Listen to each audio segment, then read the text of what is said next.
The intractable impact of poverty, unemployment, and the high cost of living on the daily lives of South Africans is unacceptable.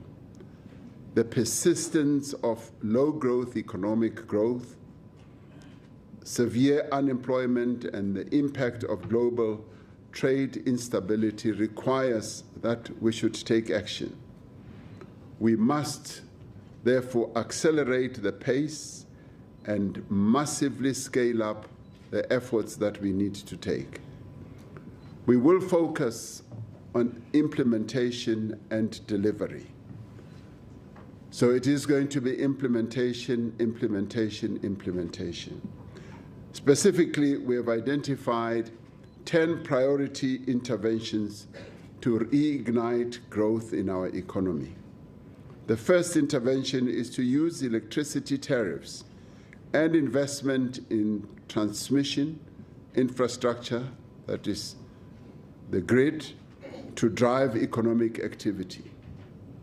Among other things, this means preferential electricity tariffs for ferrochrome and manganese, as well as steel.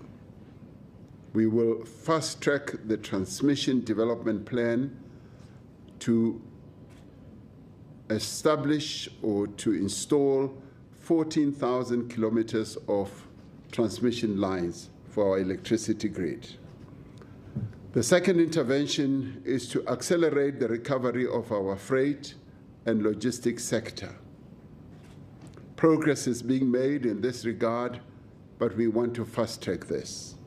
This includes the implementation of Transnet's recovery plan, private sector participation in rail and port operations, and upgrading of export corridors.